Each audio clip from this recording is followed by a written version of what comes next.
Hello guys! It's our first day here in Melbourne area. So, it's kinda raining today, this morning. So, medyo tinanghali na ako ng gising. So, already like 10 o'clock in the morning. Medyo napagod tayo for our flight from Hobart to Melbourne kagabi. So, late na rin tayo nakapag-check-in. Buti na lang meron pang tao dun sa counter. So, ayun na yung bus. Paparating na siya in 2 minutes.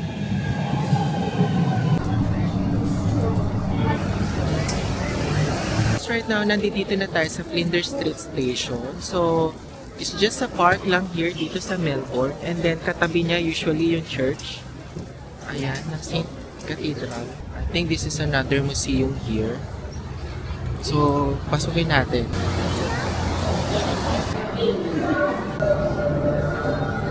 Museum or arts na ito. So, very artistic talaga usually ang mga Australiano pagdating sa mga arts and museums. Galleries na meron dito sa loob ng kanilang museum. Meron din sila dito guys na edit. Ito usually yung evolution ng ating mga TV. So from 1950s until today. So dito guys, manapakita naman usually yung mga set design sa mga movies or TVs na nakikita natin kung paano siya usually ginagawa. Ayan, like yung movie na yan na Babe. No, kanina nakita natin kung paano ginagawa yung mga sound effects mo sa mga movies and mga televisions. So ganun pala siya kapag nire-record. So nandito naman tayo usually guys sa mga games, sa mga gamers dyan na mahihilig. So, this one is for you. So, meron silang area dito na pwede kang normally maglaro. Ayan, ng mga video games. If you are going to come here sa Australian images, moving images rather. So, this is free sa lahat ng mga gustong magpunta dito. And you can go around at makakita ng lahat ng mga anything, mga arts and moving images nga. So, yun nga yung sinasabi, like from the movies, from televisions, kung paano siya ginagawa, and anything. So guys, here, you can hear clearly kung ano yung pinapanood natin dito sa screen. So, ayan. So, kung makikita mo parang naka-Dolby sound siya. So, ang ganda ng tunog mismo. Wala din dito parang cinema type guys. Or parang yung mga sounds na mga maririnig mo. Or sound effects na maririnig mo rather doon sa mga movies na pinapanood natin. Or sa mga film. Look, once you tap or you place your hand here, usually yung parang mga memories of those people. Kaya pala siya tinawag na memory garden. Guys, we are done with the Australian Centre of Moving Images or ACMI, Arts and Museum.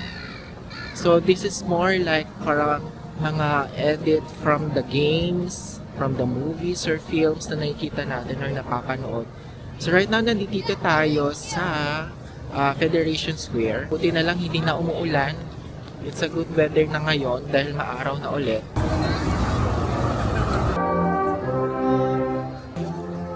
Christmas in July, rather ang tawag nito. So for now, nandito tayo sa NGV Australia o yung kanilang National Gallery. So this is another free museum guys. So puro tayo indoor ngayon for our free trip. So let's try to see kung anong meron dito sa kanilang National Gallery.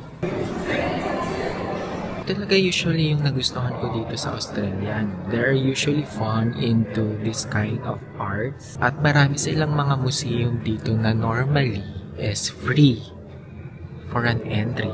So hopefully meron din tayong mga ganitong klaseng mga museums and arts na pwede natin mapakita yung culture natin sa Philippines.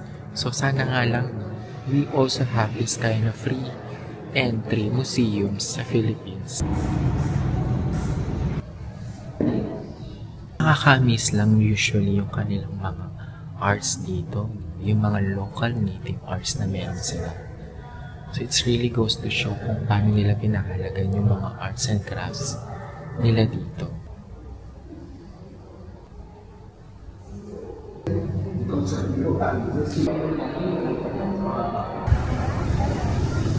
So guys, for now, nandito tayo sa kahabaan ng ACDC Lake kung saan mostly ang mga streets sa walls or mga painted na kita niyo sa likod ko.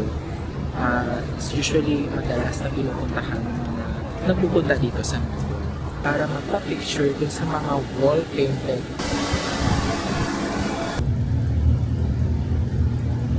We are now here guys sa Hosier Lane. So far dito ang mas marami taong nagpapa-picture.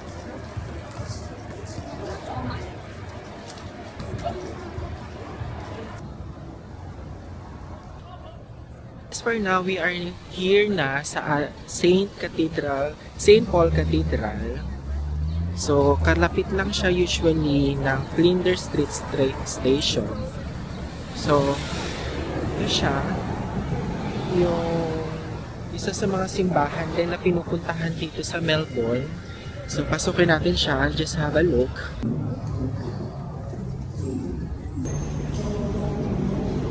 So, right now guys, nandito tayo sa Flinders Street Station. Ayan, sa likod ko. And then, katabi niyan, usually yung ating St. Paul Cathedrals, which is nandito. So, mamaya pupuntahan natin yan para i-check out kung ano yung mga meron dito sa Melbourne sa itinerary natin for today.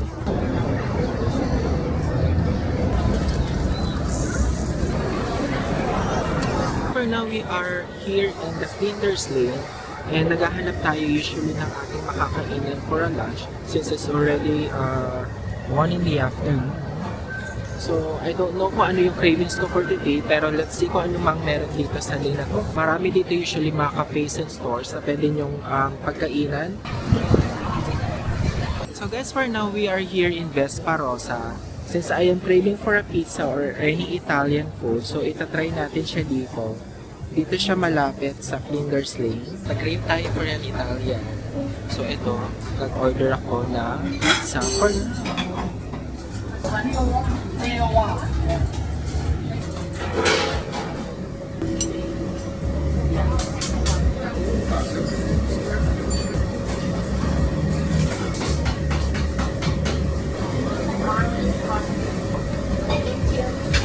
Guys, we are now at the Black Arcade. So, one of the famous mall dito sa Melbourne. So, nandito tayo sa loob na mismo ng The Black Arcade. So, this reminds me guys, yung napuntahan din natin ng mall din sa Sydney, yung Queen's Victoria Market.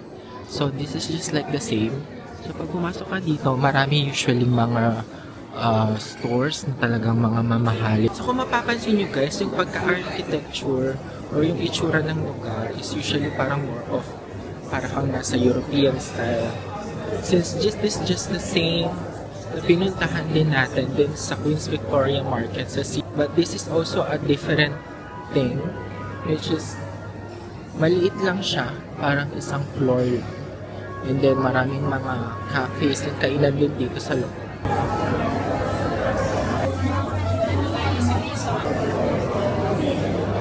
So this is another mall guys from Melbourne. And actually parang mas bet ko yung yung Black Arcade comparing here kay Royal Arcades kasi this is more of a parang mas minimal yung looking niya kasi mas aesthetic kasi yung sa Black Arcade. So this is just the same, parang more of stores, pero I guess dito naman more of mga local na stores na meron sila dito sa Melbourne.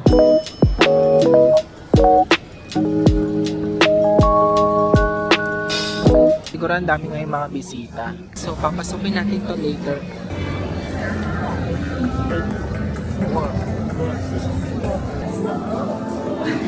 Meron pala sila dito usually small museum.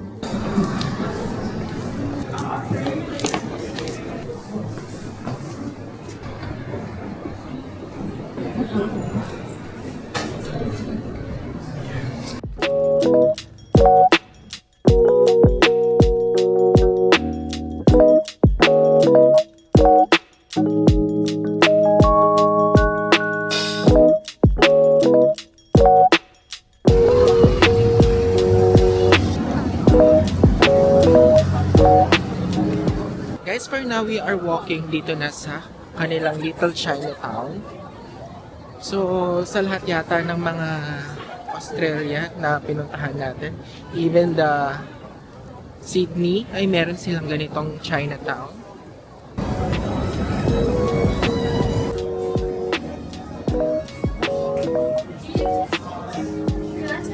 So, just to try lang guys yung kanilang egg tart and then yung gelato ice creams nila here. Okay, so far, ang sarap ng ice cream nila dito. Ito gelato. So, we try yung parang lychee rose nila and then the uji matcha. It's a sour and sweet na combination ng ice cream and gelato. Harap. Ayan, so another travel bucket list check na naman tayo. And so for the rest of the night natin sa Melbourne, nag-night walk na lang tayo, no? Sarap naman kasi mag-night sightseeing sa city ng Melbourne. O siya, till next episode right after this. See ya!